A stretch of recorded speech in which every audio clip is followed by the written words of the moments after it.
नमस्कार, मैं हूं ब्रजेश चौकसी और आप देख रहे हैं हमारा विशेष कार्यक्रम अटेंशन। मध्य प्रदेश में विधानसभा चुनाव को 2 साल से ज़्यादा का वक्त है, लेकिन कांग्रेस और बीजेपी ने अपने मोहरे जमाने की कवायद शुरू कर दी है। पिछले 3 दशक से मध्य प्रदेश की सत्ता में अहम भूमिका निभा रहे आदिवासी समुदाय को लेकर भाजपा और कांग्रेस में मची होड़ अब खुलकर सामने आ गई है।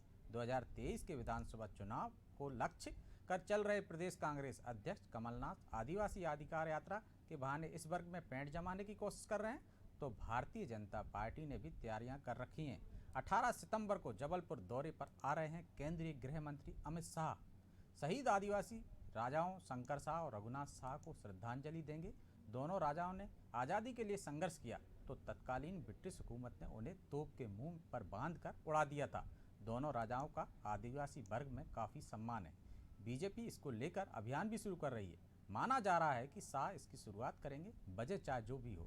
बीजेपी की नज़र भी आदिवासी वोट पर ही है। अटेंशन में हम आज इस विषय पर चर्चा करेंगे, लेकिन इससे पहले देखिए यह रिपोर्ट।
चुनाव को ध्यान में रखकर भी तैयारियां कर रही है। देखिए, भारतीय जनता पार्टी तो लगातार काम करने वाली पार्टी है। भारतीय जनता पार्टी तो भारतीय संस्कृति को कैसे उत्थान हो सकता है इसका सदैव ध्यान रखती है। निश्चित रूप से अमित शाह जी जब आ रहे हैं तो वहाँ पर रघुनाथ शाह जी और शंकर शाह जी के ट्रिब्यूट करेंगे, उनके लिए श्रद्धांजलि समर्पित करेंगे, जिन्होंने 1857 की क्रांति में महत्वपूर्ण भूमिका दी थी। ऐसे वीरों को कांग्रेस ने इतिहास में खो दिया था, लेकिन भारतीय जनता पार्टी ऐसे महावीरों को खोज कर ला रही है ताकि हमारी आने वाली पीढ़ियां उनसे नई प्रेरणा लें। भारत सरकार के गृह मंत्री जी जबलपुर आके और आदिवासियों को साधने की कवायद करते हैं, तो शायद वो इस बात को भूल जाते हैं कि अब आदिवासी पढ़ लिख गए हैं, समझदार हो गए हैं, वो सिर्फ वनवासी नहीं बचे हैं, वो संसार में हो रही घटनाओं से भली भांति वाकिफ़ हैं। उन्हें अमृत महोत्सव के नाम पर फिर से छला नहीं जा सकता। उनके साथ झूठ का खेल नहीं खेला जा सकता, उनका शोषण नहीं किया जा सकता। इसलिए भारतीय जनता पार्टी यदि अमृत महोत्सव मनाती है तो मनाए, लेकिन ये बात तय है कि आदिवासी अब उनके झांसे में आने वाले।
जवाहरलाल अलावा ने इसका नेतृत्व किया था।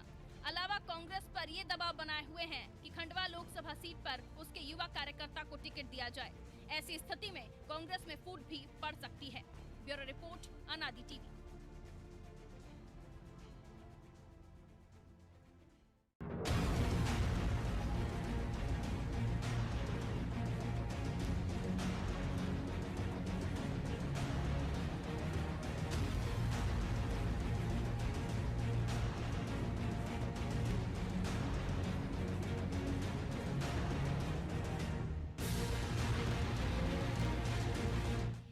तो इस विषय पर चर्चा करने के लिए हमारे साथ जुड़ गए हैं वरिष्ठ पत्रकार सुरेश शर्मा और भाजपा के प्रदेश मंत्री रजनीश अग्रवाल।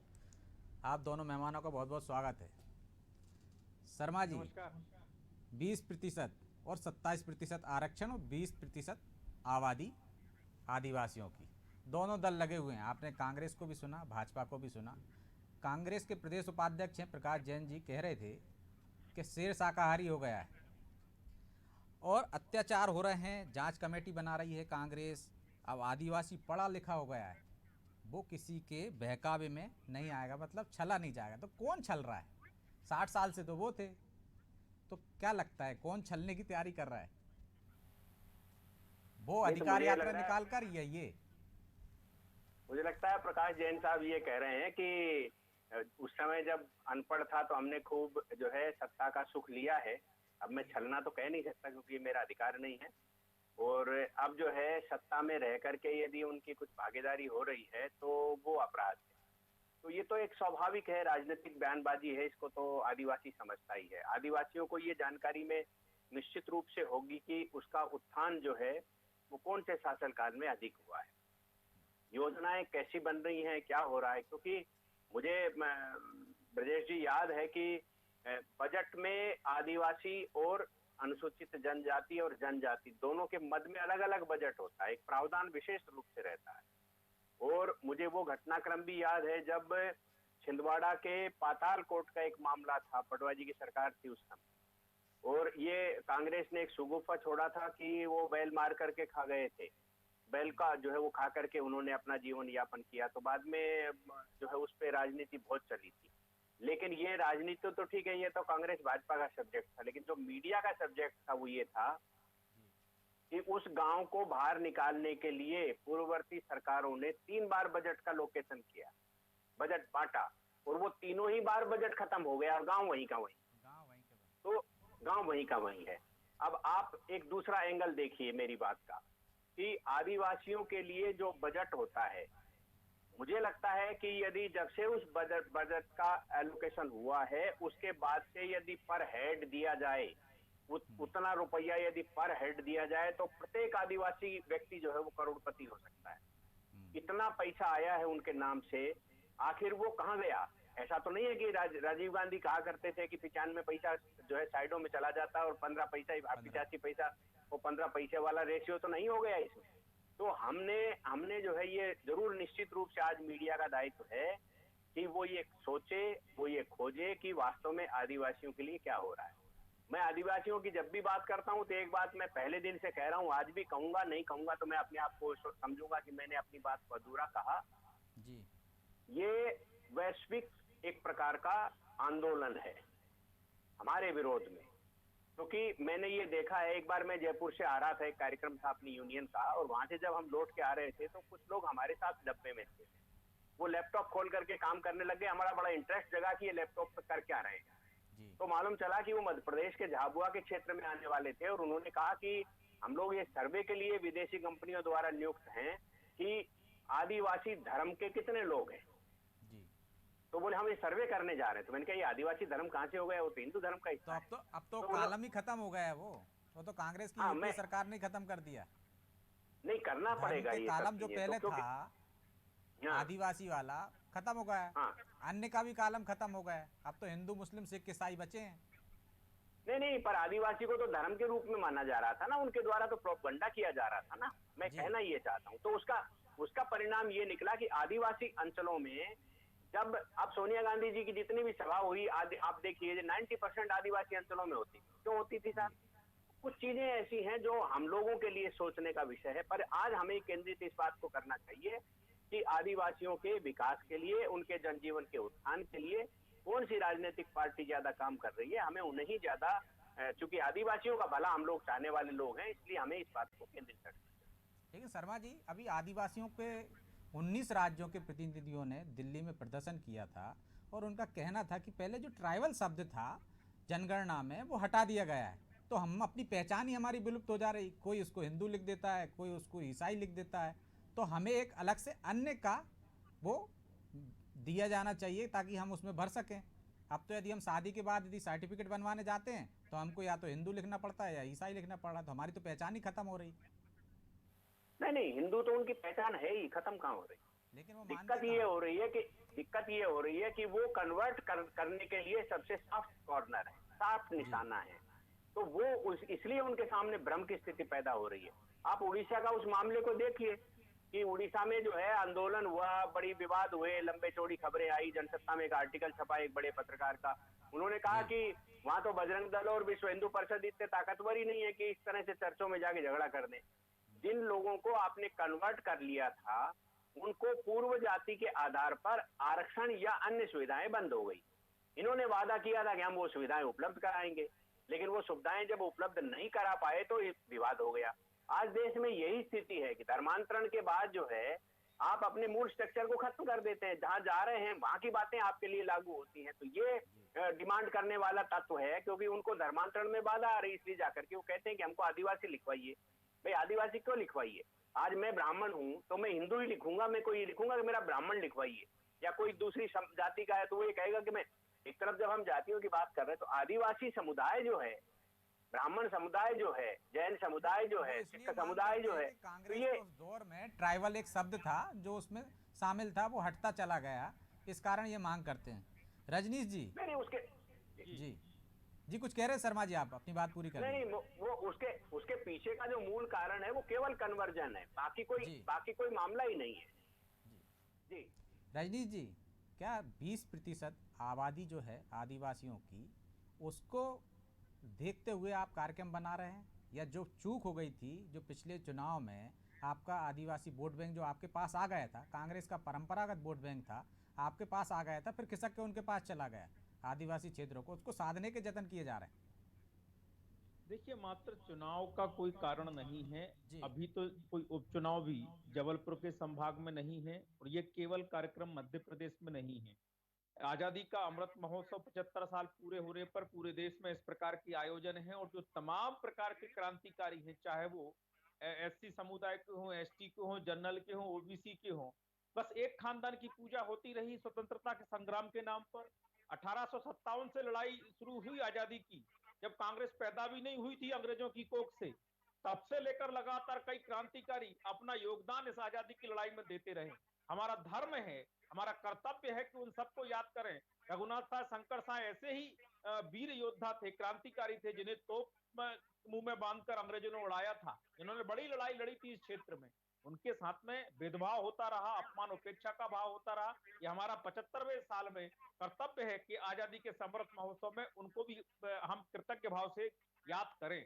और इसलिए केवल ये चुनाव का मसला नहीं है, नहीं तो बड़ा रैली होते रहते, चलते रहते हैं, उससे कोई सरोकार नहीं। तो छोटा कार्यक्रम है, कोई बड़ा रैला नहीं है। तो मुझे लगता है उस संदर्भ में देखे जाने की जरूरत है। टंट्या भील, भीमा नायक, तो ये इनको कब याद किया कांग्रेस ने? चंद्रशेखर आजाद को भारतीय जनता पार्टी सरकार ने क्यों याद किया? वो 24 साल का क्रांतिकारियों का नेता, जो 24 साल में चटगांव से पेशावर तक क्रांतिकारियों का नेतृत्व करने लगे थे। लेकिन कांग्रेस ने कभी उनको नहीं पढ़ाया। कांग्रेस ने उनकी जीवनी, वो साहसपूर्वक जीवन की नहीं बताई। कांग्रेस ने कभी उनके बारे में वो नई पीढ़ी को ज्ञान नहीं दिया जिसे जानना जरूरी था। केवल एक खानदान ने, केवल एक पार्टी ने, जो पार्टी पैदा भी नहीं हुई थी तब से आजादी की लड़ाई लड़ी जा रही है। और ऐसे लाखों लोगों ने अपना प्राण दिए हैं, न्यौछावर किए हैं, और हर समुदाय के, हर जाति के, पंथ के, मजहब के, क्षेत्र के लोगों ने। तो हम तो इनको याद कर रहे हैं, तमाम लोगों को याद कर रहे हैं। इसलिए इस 18 तारीख के कार्यक्रम में गृह मंत्री आजादी के अमृत महोत्सव में पधार रहे हैं। रघुनाथ साह शंकर साहिब की जयंती है, तो स्वाभाविक है कि वो प्रसंग, वो संदर्भ सब उठेंगे। और उस समुदाय को भी कम से कम इस बात को लेकर सोचना होगा कि वो कौन लोग हैं जो उनके साथ में लगातार अपमान भेदभाव का रवैया अपनाते रहे। लेकिन कांग्रेस तो कह रही कि अब आदिवासियों पे अत्याचार हो रहे हैं, हमें कमेटी बनाना पड़ रही है, हत्याएं हो रही हैं, बलात्कार हो रहे हैं। कौन कर रहा है? कौन कर रहा है? कांग्रेस भ्रम क्यों फैला रही है? खरगोन की घटना को लेकर प्रेस कॉन्फ्रेंस कर रहे हैं, इन्होंने क्यों नहीं बताया कि आदिवासी से लड़ाई हुई, आदिवासी ने एफआईआर की, एफआईआर करने वाला आदिवासी, टीआई आदिवासी, एसडीओपी आदिवासी। तो कौन किस पर अत्याचार कर रहा है जी? और ऐसे तमाम प्रकार के जर्नल के भी आपस में लड़ाई झगड़े होते हैं, आपस में ओबीसी के भी होते हैं। तो ये किसी के किसी वर्ग पर केवल बांटने की साजिश, षड्यंत्रकारी कांग्रेस केवल मध्य प्रदेश का माहौल बिगाड़ने की कोशिश में है। उपद्रव में उम्मीद पालने की जो काम कर रही है कांग्रेस, ये सक्सेस नहीं होने वाली, सफल नहीं होने वाली। आज की दुनिया में छिपने वाला थोड़ी है, केवल बांटने का काम। हर घटना को जिस प्रकार प्रस्तुत किया जाता है, वो केवल और केवल लड़ाने का काम, झगड़ाने का काम। क्यों इस प्रकार के कृत्य कर रही है, सबको पता है। जिन लोगों की साजिश के तहत कांग्रेस काम कर रही है, जिन लोगों के एजेंडा को पूरा करने का काम कर रही है, वो देश के लिए अच्छा नहीं है, समाज के लिए अच्छा नहीं है। वो ऐसी तमाम एजेंसीज होंगी, मिशनरीज होंगी, जो इस एजेंडा को साधने में अपना आनंद अनुभव कर रही होंगी। लेकिन कांग्रेस को इसमें कुछ नहीं मिलने वाला, क्योंकि आज का आदिवासी हो चाहे गैर आदिवासी हो, पढ़ा लिखा हो चाहे कम पढ़ा लिखा हो, ये झांसे में नहीं आने वाला। तो फिर क्यों आपके पास आ गए थे तो उधर खिसक गए? उनकी सरकार बनते बनते देखिए बॉर्डर पे पहुंची गई थी, बनी गई 15 वहां तो गई। ब्रजेश जी, 2018 में कुछ जगह आदिवासी वोट हमें कम मिला होगा, लेकिन आदिवासी सीटों पर आदिवासी वोट के कारण हम हारे, ऐसा भी नहीं है। जहां गैर आदिवासी वोट है उनके कारण उन बूथों पर भी हार हमारी हुई है। ये जरा अगर हम माइक्रो लेवल पर पूरा असेसमेंट करेंगे तो। एक दूसरी बात यह है कि लोकसभा चुनाव में तो बराबर जीते, 5-5 लाख से 6-6 लाख से जीते। मुख्यमंत्री थे कमलनाथ जी, बेटा को जिताने के लिए पूरी तरह से कैंप किए, जब 35-37 हजार वोटों से जिता पाए। वो भी कैसे जीते आपको भी पता, हमें भी पता है। इसलिए मुझे लगता है कि केवल एक चुनाव की गणित से पूरे के पूरे हम तथ्यों को उस तरफ मोड़ दें, ये भी ठीक नहीं है। तो जो 49 जातियां हैं आदिवासियों में, जिनमें कईयों में तो रोटी बेटी का भी संबंध नहीं है, आप उन सबको एक कर पाएंगे नहीं, हमें आयोजन के माध्यम से? नहीं, देखिए, हमें एक करना नहीं करना है। जो समुदाय जैसा जीता है अपनी संस्कृति सभ्यता के साथ, अपनी रीति रिवाज परंपरा के साथ, वो जिए, उनको हक है। हमें रोटी बेटी के संबंध सरकार को कराने का कारण थोड़ी है, कोई पार्टी थोड़ी रोटी बेटी के संबंध कराएगी। हाँ, तो जैसे लेकिन चाहे वो सहरिया हो, सबसे बेगा हो, ज्यादा है, भारिया हो, गोंडवाना भील हो, गणतंत्र पार्टी बिलाला हो, उनके पाले में कोरकू हो, चली गई, गोंड हो, भील तो बिलाला सबके लिए ज्यादा कहीं ना हैं, कहीं जैस उनके पाले में चली गई। तो सिर्फ इतना इंतजार करते रहेंगे कि जैस में फूट डले तो हमें फायदा मिले, या कुछ अपनी तरफ से भी करेंगे? देखिए साहब, जो समाज को तोड़ने वाली शक्तियां हैं, जो अलगाववादी शक्तियां हैं, जो केवल और केवल षड्यंत्र करके उपद्रव कराना चाहती हैं, मुख्य धारा से आदिवासी को दूर करना चाहती हैं, उनके साथ में कैसा व्यवहार करना है कानूनी तौर पर और राजनीतिक तौर पर, वो हम करेंगे। शर्मा जी, क्या इस बार का जो चुनावी रहेगा फोकस आदिवासियों पर और 27% ओबीसी आरक्षण पर ही रहेगा, कि और कोई फार्मूला रहेगा जो निर्णायक साबित करेगा? ये दोनों वर्ग एक तरफ गए, उसकी सरकार, क्योंकि हम देख रहे हैं राजनीति आजकल उसी के इर्द गिर्द चल रही है, चाहे कांग्रेस की देखें चाहे हम भाजपा की देखें, वो भी श्रेय लेने की होड़ में लगे हैं, ये भी लगे हुए हैं। वो अधिकार यात्रा निकाल रहे हैं आदिवासियों के लिए, 27% आरक्षण में कह रहे हैं कि हमने शुरुआत की है, ये तो 15 साल से कुछ कर ही नहीं रहे थे। तो इसी के इर्द गिर्द रहने वाले हैं क्या अगले चुनाव? देखिए, चुनाव में तो उसी समय समीकरण बनते हैं ब्रजेश जी, आप जी। जानते हैं, क्योंकि जो प्लान बनाया जाता है वो उस समय जाकर के एक दो वातावरण में ही बदल जाता है। आप अन्य कई गुजरात बार के एक आध चुनाव मुद्दा ही देखे ऐसा आ थे, जाता है कि पूरी हवा बदल देता है। पूरा हवा हवा बदल। गुजरात के चुनाव के बारे में जी। हम सब लोग ये लिखने लग गए थे कि इस बार गुजरात में भाजपा हार रही है, लेकिन मणिशंकर अय्यर ने ऐसा मणि फैलाया कि मालूम चला, ऐसी रोशनी गई कि सब कुछ खुल के सामने आ गया। तो ऐसा कोई बड़ा आदमी हो जाएगा, अब दिग्विजय सिंह जी 2-3 ट्वीट कर देंगे तो मामला बदल जाएगा। तो ऐसा कई कई प्रसंग होते हैं, तो इसलिए ये नहीं माना जा सकता। हाँ, ये जरूर माना जा सकता है कि समाज के बीच में काम करने का, समाज के सम्मेलन करने का, समाज के अंदर जाकर के पैठ जमाने का काम सभी राजनीतिक पार्टियां करती हैं। भाजपा भी वर्षों से ऐसा करते आ रही है। कांग्रेस को लगा कि अब सब लोग हमारे हाथ से खिसक गए तो वो फिर से सामाजिक सम्मेलन करने लग गई है। पर सामाजिक सम्मेलन कर लेने भर से कोई वोट दे देगा वो, और आपके ऊपर भी, क्योंकि आज राजनीति में एक सबसे बड़ी चीज हो गई ब्रजेश जी, चाहे कांग्रेस के लिए लागू कर लीजिए चाहे भाजपा के लिए लागू कर लीजिए, कि आपके कार्यकाल में विश्वास कितना जागृत हो रहा है, आप लोगों के किए गए वायदे के कितने प्रतिशत तक खरे उतरते हैं। अब आप मान लो किसानों का ऋण माफ करने का वादा करके आए थे, और आपने यहाँ आने के बाद वादा निभाने की पूरी कोशिश की, मैं नहीं कह रहा हूँ कि नहीं करी होगी, लेकिन आपने उल्टे क्रम से की। आपने कहा 2 लाख तक का कर्जा माफ, तो 2 लाख का शुरू करते हैं आप, 2 लाख से 15,000 वाला बच जाता तो कोई बात नहीं, अब तो 2 लाख वाले बच गए सारे। जी। तो जिसके नाम से लोग विश्वास में आए थे वही काम नहीं करे आप। यदि आप शुरुआत 2 लाख से कर देते और फिर बाद में 10,000 वाले पे आते, तो शुरुआत में आपके 2 लाख वाले तो निपट लेते ना, बड़े बड़े कर्जदार तो ठीक हो जाते। अब वो बड़े वाले कर्जदार रह गए, तो आपका संख्या बता सकते हो लेकिन रुपया तो कम दिया छोड़ा आपने लोगों का। तो ये विश्वास है, यदि आप अपना काम करते करते जनता के बीच में ये विश्वास जागृत करने की पोजीशन में आ जाते हैं, विश्वास किसके आधार पर जागृत करेंगे ना, सबसे बड़ा सवाल ये। जी, आप कुछ पूछ रहे हैं। विश्वास की कमी यहाँ भी तो नहीं नजर आ रही है कि आप देखिए कि एमपी में केंद्रीय हाईकमान ज़्यादा एक्टिव हो गया है कि पिछली बार हम सत्ता में नहीं आ पाए थे और उपचुनाव कराने पड़े, जो लोग टूट कर आए फिर सत्ता में आए, तो अब अमित शाह का भी मिशन एमपी शुरू हो गया है। और इससे पहले मुरलीधर राव भी आए थे, वो अपनी मुरली बजा के ही गए हैं कि नालायक हैं, ऐसे शब्दों का उपयोग कर गए हैं जिसकी खिलाफत शुरू हो गई है भाजपा में ही। तो केंद्रीय हाईकमान भी अब गंभीर है, सिर्फ शिवराज के भरोसे नहीं है। नहीं ब्रजेश जी, यदि आप ये कहें कि गंभीरता मुरलीधर राव के शब्दों में थी तो फिर तो मुझे लगता है गंभीरता वाले शब्द का जो है कहीं न कहीं। लेकिन मैं एक चीज बताऊं, मुरलीधर राव जी ने जो शब्द इस्तेमाल किए हैं उनको आप हटा दीजिए, वो शायद चयन उनका गलत था। लेकिन कुछ बातें तो समझने की हैं, मैंने अपने कॉलम में लिखा है ये कि शब्द मिस्टेक हो सकती है लेकिन बात व्यवहारिक है। और बात ये व्यवहारिक है कि आज भाजपा सबसे बड़ा राजनीतिक दल है, उसके पास 1 2 3 नहीं 4 4 5 5 कैंडिडेट हैं एक विधानसभा क्षेत्र में। यदि एक आदमी 8 8 9 9 बार या 5 5 6 6 बार जीतेगा तो 2 पीढ़ियां खत्म हो जाएंगी बीच। तो दो पीढ़ी का युवा है वो क्या करेगा? आप सचिन तेंदुलकर की आड़ लेकर के और भारत की क्रिकेट टीम को कितने वर्षों तक हिलाते रहे, लेकिन जो ही सचिन रिटायर हुआ तो कितने सचिन पैदा हो गए। आज आप कभी क्रिकेट में सचिन का नाम सुनते हैं क्या कमेंट्री में कि सचिन ने ऐसा किया, गावस्कर ने ऐसा किया? क्योंकि आज तो हर खिलाड़ी तो सचिन है, हर खिलाड़ी तो गावस्कर है। तो राजनीति में भी ऐसे पढ़े लिखे लोग आ गए हैं, विद्वान हैं, उनको मौका दिया जाना चाहिए, उनके टैलेंट का उपयोग करना चाहिए। अब आप बताइए, मैं एक नाम लेके बोल रहा हूँ जो मेरा स्वभाव है, मुझे नहीं बोलना चाहिए, मैं कई बार सोचता हूँ। मैं रामकृष्ण कुशमारिया जी 5 बार सांसद रहे। अब मान लो उन आदमी को मंत्री बना भी देंगे तो नया विजन क्या लेके आएंगे? तो 5 बार में दे चुके हैं अपना। यदि किसी पढ़े लिखे व्यक्ति को जो आज की तरीकी, आज के अर्थशास्त्र, आज के और अन्य राजनीतिक गणितों को समझता है, यदि उसको लाया जाएगा, अब मैं नाम लूंगा तो ठीक नहीं लगेगा, नहीं तो रजनीश जी कहेंगे कि मेरा नाम पहले ले लिया या बाद में ले लिया, तो वो थोड़ा ठीक नहीं रहेगा। तो ये जो पढ़े लिखे लोग हैं जिन्होंने नई चीजों को सीखा है, नई टेक्नोलॉजी को जिनने सीखा है, उनको लाने में क्या दिक्कत है? मैंने अपने कॉलम में लिखा ब्रजेश जी कि जी बताइए। या जो कमियां रह गई थी वो अब नहीं रहेंगी, बदला हुआ निजाम दिखेगा, बदली हुई रणनीति दिखेगी, प्रदेश स्तर पर ही सब कुछ नहीं छोड़ा जाएगा, दिल्ली से भी बहुत कुछ तय होगा।